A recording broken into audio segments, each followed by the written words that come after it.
Hey Internet, what's up? This is Double Shockers Episode 2. It's Thursday, August 11th, 2016. I'm your host, Greg Jones, alongside Peter K. What's up, guys? Peter, this morning, new trailer launched for Pokemon Sun and Moon. Have you seen it? Of course. It's pretty awesome. We're going to talk about that, and Sweet. we're also going to talk about another huge game that came out a few days ago, No Man's Sky. I've been playing it. It's awesome. We'll get to that later. First and foremost, new Pokemon news. We're introduced to Team Skull, which looks like the main antagonist, and a bunch of other Pokemon forms. I for one, think it's awesome. Let's get your opinion on it. Okay, well, first and foremost, those new forms. They're called Alola forms? Yeah. So we got Raichu, Electric Psychic. Yeah, surfing on his tail. Yes. That's an homage to Surfing Pikachu. Pretty awesome. Epic. I thought it was great. Very nice. I even like, not only did the type change, but his appearance changes too. Yeah. A little more softer and more round. You have Sandshrew and Sandslash, Ice and Steel. Yeah. I think that looked great. Yeah. You got Vulpix and Ninetales. Vulpix, Ice. Ninetales, Ice and Fairy. So what do you think they're trying to achieve with these Alola forms? This is a big departure for Nintendo. This game is weird compared to the other ones. It's not an incremental upgrade. It's they're changing whole types here. How do you think this is going to affect the gameplay? Well, here's what I think. I think this game is an experimental game. Just like how the Wii and the Wii U were experimental consoles for Nintendo. I think they're experimenting with Pokemon. Okay. Because not only do we have these new Alola forms, we have something called Z-moves. We have, you're battling in different environments. You actually see the environments that you're battling in. There's a lot. Gyms are like completely gone from what we understand. That's crazy. Is that confirmed? I don't know. Rumors, speculation. We have no idea. All we know right now is that there are a couple of islands with like chiefs or Kahunas, yes, kahunas, yeah. And it's like a very Hawaiian theme, Alola. Exactly, yeah. And you have like a rite of passage where you have to beat them to, I guess, become a man, maybe, or to achieve adulthood, perhaps. Maybe these rites of passage are going to be replacing traditional gyms, perhaps. Yeah, I was thinking of that. It makes sense. It does, or maybe even I've heard rumors where after you beat these kahunas, Pete. Sorry. After you beat them, you could open up your own gym. That is so exciting to me. That's crazy. I've always said they should do that. And if they actually do pull through with this, it's going to be awesome. My only worry is that what they're showing us right now is the whole game. That's it. Oh, I'm betting there's a ton of stuff they're keeping close to their chest. Like a bunch of stuff we don't know about. I really hope so. I think so. So let's talk about the battle environments. I don't know if you noticed, but in the trailer, they were fighting near a beach or near water, and in the battle, they were actually in shallow water. I noticed that. I'm glad you bring that up because that's awesome to me. In all the past games, let's say Alpha Sapphire that I'm playing now, whenever you're fighting in the water, your Pokemon are on this little round, almost like pad, like turf. Pretty much like blue turf, and the rest is water. Yeah. I always found it a bit weird, but you let it slide, obviously. But now that they've introduced this, it looks so much better. Even a step further, I saw in the new trailer, there was a Pokemon, I think it was Wishy-Washy, the giant fish one. Yes. Was doing, I think, like a water cannon move to Metagross. And the water was hitting Metagross' face, and he looked like he was trying to resist it. All these little animation effects, they're subtle, but they do add a whole lot. It adds. I can't wait to see what other environments they're throwing in. When you're on a mountain, there's going to be like a mountain cliff type mountainside battle with the view in the background. There's going to be a volcanic environment, swamps, forests. I mean, the list goes on and on. We can see anything. Coming back to the Alola forms, Raichu's Alola form that we were just talking about, did you notice that his ability, when he's on an electrical terrain, his speed would double? That's insane. What's an electrical terrain? That's what I don't understand. I think electrical terrain is it was called something else, not exactly, was it electrical terrain? Was it called something else? There was a term, whatever, some name they used. I think it's an ability or a move that an electric type can use that has some sort of status effect on the Pokemon battling in that area. Okay, so maybe like those moves in past games where it would start to rain? Yes. And it would kind of power up water type moves? Yeah. Kind of like that, you're saying? I think so. Okay, I mean, that makes sense. I didn't think of that. Yeah. Then we have Z moves. I don't know too much about that. What about you? Yeah, they look like finisher moves. I don't think you're going to be able to do them all the time. I think they're going to be like a once per battle, once per couple battles. I have no idea. They seem too powerful. I'm hoping once per couple battles, because we already have Mega Evolutions, which are once per battle, right? Yes. And those are already overpowered. Yeah. Although you do get them later on in the game. Yeah, you have to find the stone half the time. So it's justifiable that they would throw it in there. Z moves, I'm hoping, are going to be a once in a blue moon. Maybe tying into the happiness of the Pokemon, how you treat the Pokemon. Something along those lines. I'm hoping it taps in maybe to the weather too. That'd be cool. Like some you can pull it off maybe during the day. It don't have to be during the night. From what I've seen, I think it's that every Pokemon type has the same Z move. Yeah, all the fire types have the same one, water types, grass types. I don't know how far that stretches per type. I mean, will every type have one? Who knows? Do you think it's going to be something as maybe it might be like a gift bestowed upon you and you're going to have to take that Z move and let's say it's the electric Z move that is just, I forgot what it's called, but that's what it's called for every, and you get to give it to one electric type Pokemon that you have. That would be awesome. Kind of like a TM or an HM, but just one step further. Like, this is a Z move. I think that would be sick. Like, yeah, I like what you're thinking. I would like that a lot. I think it would be awesome. It'd be less overpowered. They have to find a way to balance this out, because right now, with the Alola forms and this and Mega Evolutions, it's going to get crazy. Oh, yeah. You're going to be able to make... Guys are going to be making, the first day this comes out, they're going to have, like, crazy OP parties. I think it's going to be maybe post-game even. Maybe not post-game, but late game. Okay. I hope so, too. It'll have to be. I mean, if your theory is correct where you're picking one Pokemon that will have that Z move for the rest of the game, it's going to have to be later on. Yeah, but even in the trailer, you saw like the character doing that weird dance they do in front of the Z move, and then the Pokemon that were using it didn't look like evolved super Pokemon. They looked like very normal Pokemon. Yeah, but maybe they were just showing it off. It's possible. Right? Yeah, it's possible. I've heard other things, other rumors about this game, that going back to your idea of starting a gym, maybe, after you start the gym, the Elite Four might show up. I heard that. I don't know how they're going to tackle this, but it gets me excited to think like how maybe 4 trainers will just rise above the rest, and they'll be your Elite Four, and then they'll have to challenge them, or are they challenging you? Maybe it's part of the story. Maybe we learn how gyms are created. Maybe the Elite Four comes to every gym, every new gym, and kind of like an inspection where they're saying, okay, do you have what it takes to maintain this gym? Do you have what it takes to like an audit? Yeah, maybe. That's crazy. I'd like that. I'd like to see something like that. That'd be crazy. I think it would be even crazier that once you eventually become the champion, the Pokemon champion, like you do in every game, the Elite Four are like your defenders. Oh. Like, you see, maybe we'll have something... I don't know if Nintendo's cool enough to do this, but it would be awesome. Like, you're the Pokemon champion, and every so often, there's a trainer that, rises above the rest, challenges you, but he has to get past your Elite Four, and maybe you get to pick your Elite Four, maybe you get to pick the Pokemon of your Elite Four, and that's like a game within a game. I like where this is going. Oh, that's craziness. Like I said, man, I'm sure this Pokemon game is like the experimental Pokemon game where there are too many new things being thrown at us. Yeah.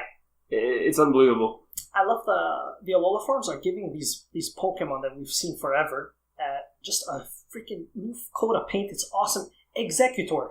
He takes up like both screens. He's a grass dragon. It's I saw that and I freaked out. It was awesome. My favorite out of all the Alola forms, Marowak, Fire Ghost. Did you see that thing? And he looks badass as hell. It's craziness. Very. I wanted to ask you, out of the new Pokemon that they showed, they didn't show too many. Did any pop out? I'm with the majority of the people that I think that Ghost Pikachu looking one, the one that masquerades itself as a Pikachu, that one looks really awesome. Like, it looks almost hand-drawn, that Pokemon. I think it's called Mimikyu. Mimikyu or something? Mimikyu, yeah. Yeah. I think he's awesome. I really do like Wishy-Washy. I think he's awesome. He looks like just a loser fish. But then, like, once he gets his ass kicked or he becomes a certain level, like 1,000 of them will pull together and create this, like, giant Wishy-Washy. Like and a school of fish. Smack you. Yeah. That's awesome. I think that's really cool. But most of them, I'm not impressed by the new Pokemon. Really? I don't think they can come close to the other ones they've made. We didn't see too many. That's it. But of the ones that we did see, I liked which one? I like Drampa, the dragon normal type. I thought he was a really loser Pokemon. No, he looked so He cool. looks like an old geezer dragon. Yeah. Whatever, alright. I liked Sandrit, or Salandit, the poison fire type. The lizard. Very cool. Very cool. Yeah. And those are the ones that I like. Those are the ones that really... Oh, yeah. And Minior. That circle core. The one that sheds its skin and it's pink underneath? Like a shell. Yeah, exactly. Awesome. I think that one's actually really cool too. I think it'll be good. Yeah. So yeah, when's that coming out? November 18th, right? That's right. I think it's going to sell millions of copies. I guarantee this one's going to be a huge hit. Especially with the whole Pokemon Go thing. I don't know, maybe it can bring all those crazy people back to playing a real Pokemon game. Look, I think what they did is brilliant because, number one, it's a new Pokemon game and they are obviously targeting children. That's how every Pokemon game is. I mean, look at the story. It's always going to be a children-based game. But to appease the older crowd, they've brought Alola forms, and every Alola form, if you've noticed, is a Gen 1 Pokemon.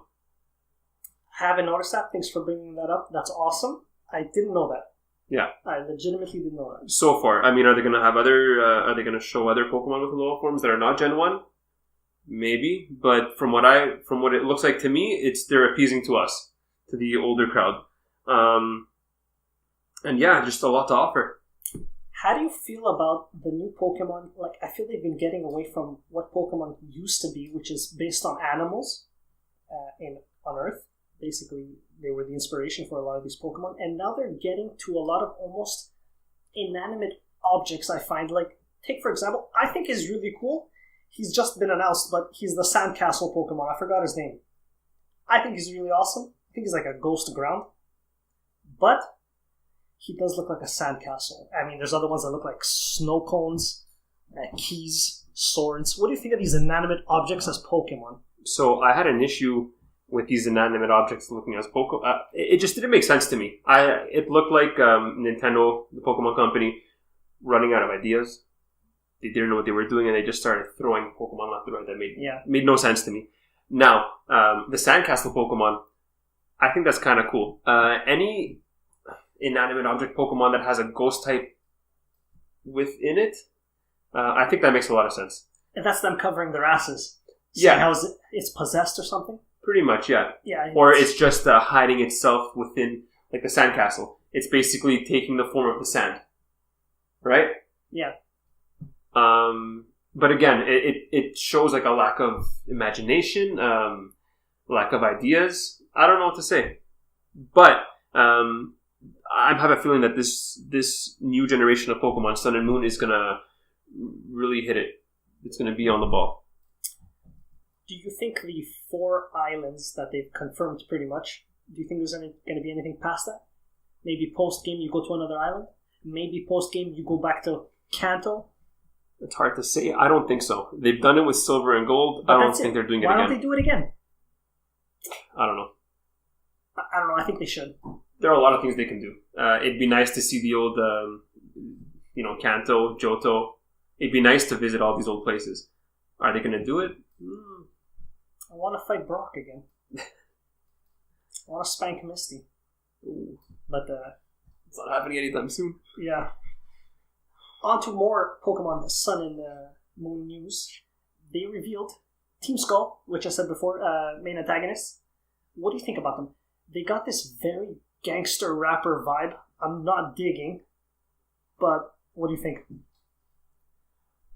I don't like it. They I want got them to go chains back. around them. There's all this crazy rap music that starts when they show up. It's a little ridiculous.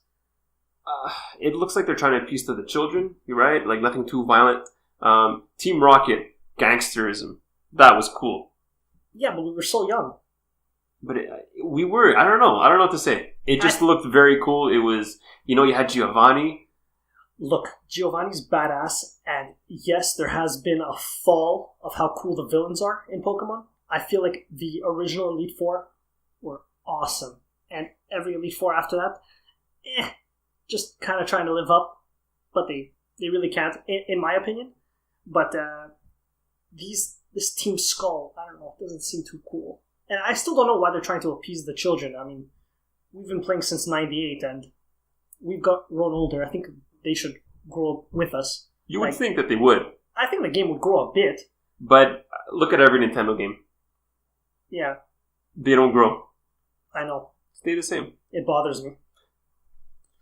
Oh well, maybe one day. I have faith in NX. NX. Alright, so all in all, we're not digging the new Team Skull. No. No, not really. Okay. I guess that's it for the Sun and Moon. Now we're going to head on to topic of the show. Pete, topic of the show, No Man's Sky, came out a couple days. You haven't seen anything on this, have you? Okay. I want it on the PC. I think it'll be better on the PC. I've heard issues with draw distance on the PS4. I've heard issues with the pre-order. What was it? That ship. The ship apparently may cause a game-breaking bug or something. Yeah. I don't know. Because of that, I haven't looked at any gameplay. I haven't looked at any. I don't know what the game is. I have I know the premise. Yeah. That's it. I'm waiting for it to come out tomorrow, so I can really get a feel of it. No, just all surprise. You're right about the PS4 draw distance. It isn't great. That patch, that day one patch, that huge patch has changed like a million things. It has made everything a bit better, from what I've heard people who played before.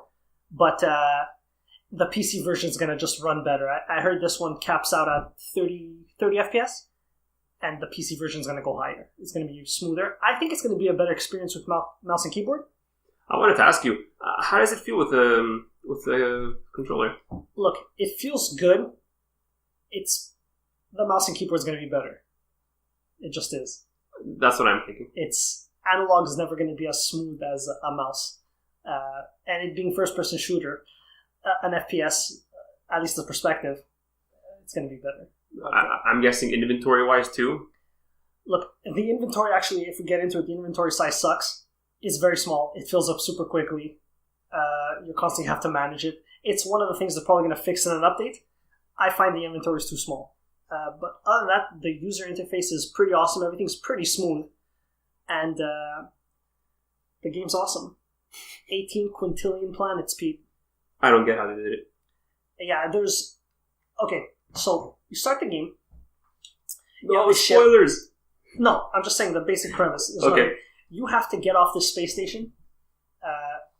But the game asks you kind of if you want a story mode or a sandbox mode. Basically, there's this thing called the Atlas Pass. And the Atlas, from what I understand, is like the big main computer of the universe that everyone who discovers things, it gets uploaded to that computer. Now, that thing inherently leads you to the center of the universe. So if you follow the Atlas path, I guess, when you go to your galactic map, it kind of highlights a route for you to take that guarantees that you're getting towards the middle. Like the shortest distance? Maybe not the shortest distance, but since everybody starts spread out on the edge of the universe, everyone's kind of going... I'm guessing it's about roughly the same length. But you could choose to not do that, and you could just go to any planet you want within the warp drive distance. They don't give you a very powerful warp drive, so you can't go too far. Also, your suit sucks, and your Omni tool can't harvest all the greatest minerals and stuff like that. But it's super ambitious, and I think it's awesome. it's going to piss off a lot of people. It's going to disappoint a lot of people because they probably don't know what this game is going in. They think you can do a million things, or they think it's Minecraft in space. It's not. Well, it's exploration. My brother's friends, they all pre-ordered the game. They were all talking about how they're going to play together, and it's going to be amazing. It's not a multiplayer game. It's not meant to be a multiplayer game. You're absolutely right. It's not a multiplayer game. Sean Murray has said multiple times it's a single-player game. It isn't an MMO. You're not supposed to find another person. He said it's possible. I mean, there's clips of him on the net saying it's possible, but it's so unlikely. Well, that's a big issue right now, right? The center of controversy, where I think it was 2 Twitch players on the same planet, looking for each other. They were in the same room or in the same area. They couldn't see each other. People were freaking out. I think it's a bug. I don't know what to say. I don't want to call the guy a liar. He explicitly said you could not interact, maybe, but you'll be able to see other people. They might patch it in later. It might be something later, but I know that it's primarily a single-player game, and maybe in the beginning they took that feature out because they didn't want people finding other people. Because you know what? If you find someone else, that means you automatically know what you look like. And I don't know if that's a big thing for the game, because you know what? Who says you're human? I don't think it's written anywhere that you're human. I know you're going to meet, and you do meet aliens. There are aliens, there's AI, and they have factions, and they'll have languages. And your character, I mean, the person you're playing, you have a standing with these alien races. And if you are on good standing with them, you might be able to trade with them. They might give you technologies. They won't be hostile towards you. So it's very interesting. There's a whole ton of stuff about the game, and it's just people are going to keep finding stuff out. When are you gonna pick it up soon? Well, I already pre-ordered it on Steam.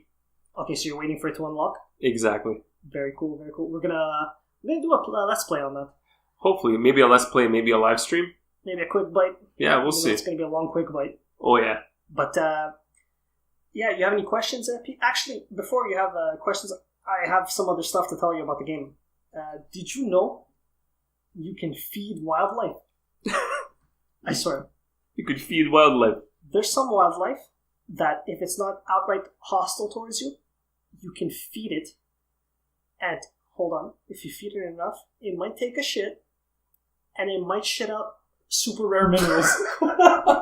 You're bullshitting. That's a joke. I'm not even kidding. Come on. I'm not even kidding. That's in the game. I don't know who knows about it. I mean, it's... You saw gameplay? You saw it happen? Yeah. No. Yeah, it's been done. That's retarded. It's awesome. That makes no sense. Yeah, they might even follow you around for a bit. Oh, cool. Yeah, it's like a little companion. Yeah. On like a barren wasteland, and then like you're out of there. It doesn't come with you? No. Because the thing is, that's one way to get the rare minerals, because in this game there's something called the Sentinels. They're almost everywhere. They're like space police. And you have something like a wanted level if you ever played Grand Theft Auto. Yeah. It kind of like that. And basically, if you start harvesting or over-harvesting these rare minerals on the planets, that pisses them off and they come after you. And they try and kill you. So you kind of have to hightail it out of here. I mean, if you start feeding animals and start shooting out rare minerals, I mean, it's a better way to get to the rare minerals, I'm just saying. And it's also confirmed that there is a food chain. The early trailers might have... People thought they were misleading them, because they saw like a giant creature chasing a smaller creature. And then there's that all that controversy with that giant snake in one of the trailers that's like miles long. People can't find it. I'm like, guys, it's been only a few days. Why are people freaking out? Well, okay, so you're telling me that they're freaking out. A food chain does exist. There has been video of, I've seen larger creatures chase smaller creatures to hunt them. Here's my question. Why are people freaking out about not being able to see this giant snake when we all know that there are thousands of planets? 18 quintillion. Yeah, with I don't know how many different roll of the dice creatures. Who's to say anyone's going to even see the snake? Maybe one guy's going to see it. Yeah. It makes sense. Look, Sean Murray said that the closer you get to the center, things are going to get bigger, more aggressive, more abstract. And on the edges, we're going to see things that we're more familiar to seeing. Like we can 2 to 4 legs, arms, a head. Things that are more recognizable. And as you get into the middle, it's supposed to be just weird shit. So that's cool. I mean, the game has an economy. The game has factions. The way it's handling languages is, I think, incredible. Basically, these aliens. You might find aliens, or you might find these monolithic stones that, after inspecting them, they'll teach you a word of that language. And there's multiple languages. It's crazy. Like, can you imagine your character knowing that? How many languages are there? I have no idea. But there's multiple factions. Wow. And the way you can upgrade your ship, to your suit, to your Omni tool, the gun that's used for harvesting. It's awesome. There's a lot of stuff to do in the game. People thought there was not much to do in the beginning. I'm telling you, there's a lot of stuff to do in the game. I was reading about people just dissing the game, saying that it sucked, they didn't like it. I think people that don't like the game are people that don't understand the game. They don't understand what the game wants to be, what it's trying to be. I agree. I'm not saying that the game is perfect. I'm not saying that there aren't any bugs or that there aren't any things that could be better. All I'm saying that is that for what the game wants to do, it does it well. The game, people have set up an expectation for this game. It's never going to reach. It's never going to meet. They're going to get it. They're ultimately going to be disappointed. You can't. The hype's gone off the rails. Sony, in my opinion, unveiled this game way too soon. I even remember when it was unveiled. I saw it. I forgot what show it was unveiled at, but it won Game of the Show. And people were like insanely excited for it. But guys, calm down. It's one trailer. Like, the game probably doesn't even exist in a playable state, and everyone's going crazy already. I don't know. I think you should not announce a game that ambitious too soon. I think the hate that it's getting is a testament to its popularity. It's a testament to the geniusness of Sony and their ability to sell a product. Whether it's good or bad, they sold a ton of copies. They're going to sell a ton of copies. It's just what it is. They marketed this game, I think, too well, and they put all this pressure on this small-ass team, Hello Games. I mean, dude, the game they made before this is Joe Danger. Are you shitting me? How do you go from Joe Danger to No Man's Sky? What's Joe Danger? Joe Danger's some stupid side-scrolling guy on a motorcycle with a cape. It's dumb. And they were sued twice. Once over the name, and once over some scientific equation that they used. I read up on that, but you know what? That's really dumb. One of the lawsuits was Sky. Some company had the trademark over Sky or something. How can you trademark a word? It's complete bullshit. And the second one was, I think, some Dutch company said they came up with the mathematical formula for procedural generation before them. Okay. Congrats. Yeah. I'm sorry. Like, I don't know. It's weird. It's just a lot of weird stuff. I hope the game does super well for them. They're a small team. I mean, I think it's completely and utterly worth a buy. Worth the money. It's going to only get better. I can't wait to play with you, Pete. It's going to be awesome. You're going to freak out. Are there DLCs? Have they announced anything? Look, apparently, they're working on an unannounced title. I think they might update it, but I think they're going to move on to something else. Cool. And that's it. It's great. Totally worth the buy. And anything else to add to that, Pete? Yeah, I think that's it. No, we'll wrap it up. Sure. Alright, so this has been Double Shockers Episode 2. Greg Jones out. Peter K out.